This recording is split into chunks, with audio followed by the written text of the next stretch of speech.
History has a way of burying its mistakes under layers of concrete and silence.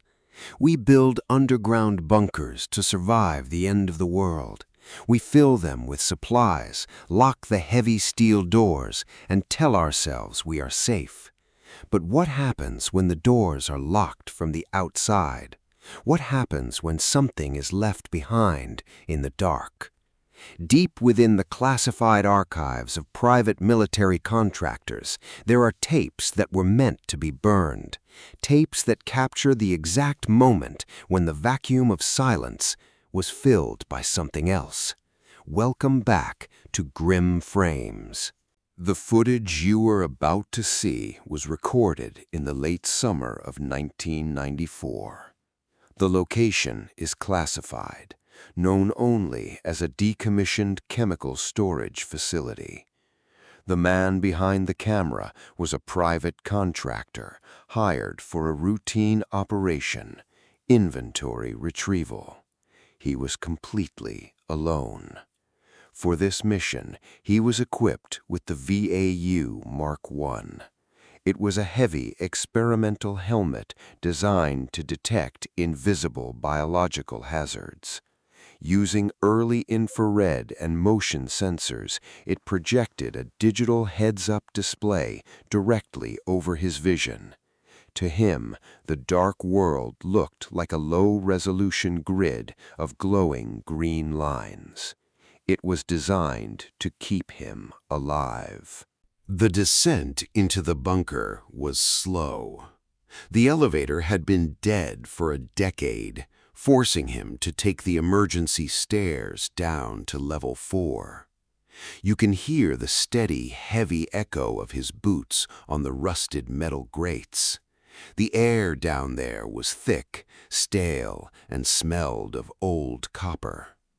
At first, the helmet's system is quiet. The HUD routinely highlights inert objects. Green boxes appear around stacked wooden crates, heavy steel pipes, and broken ventilation shafts. Everything is normal. The bunker is dead.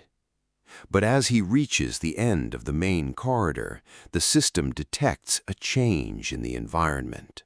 A sharp, high-pitched beep cuts through the silence. A red frame flickers into existence. It is a perfect, glowing digital rectangle floating right in the center of the pitch-black hallway. The green text at the bottom of his visor turns yellow and begins to scroll rapidly. Biological. Signature. Detected. The contractor stops moving. You can hear his breath hitch in his throat. He raises his heavy flashlight and points the beam directly at the red box. The light cuts through the darkness, illuminating the concrete wall at the end of the hall. There is nothing there, only floating dust. He lowers the flashlight, confused. He taps the side of his helmet, thinking it is a simple hardware glitch, a ghost in the machine. But the red box does not disappear. Instead, it begins to move, slowly, deliberately. The tracking box shifts from side to side, mimicking the heavy, swaying gait of something massive walking toward him. The distance counter on his HUD begins to drop. 30 meters, 25 meters, 20 meters. The contractor realizes that the system isn't broken. It is tracking a shadow that the computer can see, but the human eye cannot. Panic begins to set in. He tries to reboot the tracking software, but the system overrides his command. The HUD turns a violent, blinding shade of white. A new label appears over the empty space in the hallway. Subject 74. This wasn't a random error. This was a pre-registered target. Deep inside the military database loaded into his helmet, this invisible entity already had a name. They knew it was down here. They sent him anyway. The sensors begin to map its physical dimensions in real time. It is calculating its height, 7 feet tall and growing. The wireframe on his visor begins to draw the limbs. They are unnaturally long, needle-like, dragging along the concrete floor. It has no heat signature, no heartbeat, yet the motion sensors are screaming in a continuous, deafening alarm.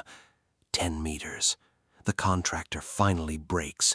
He begins to back away, his boots slipping on the wet floor. He turns around and breaks into a sprint. Subject 74 is no longer walking. The distance counter drops rapidly. 9 meters, 6 meters. It is closing the distance faster than any human could run. The pursuit is chaotic and violent. The camera shakes wildly, catching blurred flashes of rusted pipes, dead emergency lights, and the heavy yellow fabric of his chemical suit. You can hear him sobbing through the heavy respirator. He takes a wrong turn into a dead-end storage room. He spins around, raising his hands in a desperate attempt to defend himself. The red tracking box is now massive. It fills his entire field of vision. It is right in front of his face. The flashlight reveals absolutely nothing in the air before him, but the cold is unbearable. The last few seconds of the tape are the most disturbing thing in our archive. The frantic beeping of the alarm suddenly stops. The HUD stops flickering. The violent red box turns into a calm, steady, unblinking green. The text on the visor updates one final time. Target integrated. The contractor's heavy breathing stops instantly. There is no scream, there is no sound of a struggle, just complete, unnatural silence. The camera slowly tilts downward, as if the man simply collapsed into dust. The feed cuts to static. This footage was not recovered the next day. It was found 10 years later. The tape was locked inside a rusted locker on level 1. A locker that had been welded shut from the inside. The contractor's name was systematically removed from all official records. We still do not know who or what Subject 74 is. We only know that our machines are learning to see the things we were never meant to encounter. This is Grim Frames. Subscribe to the archive. And remember, just because you can't see it, doesn't mean it isn't looking at you. Stay dark.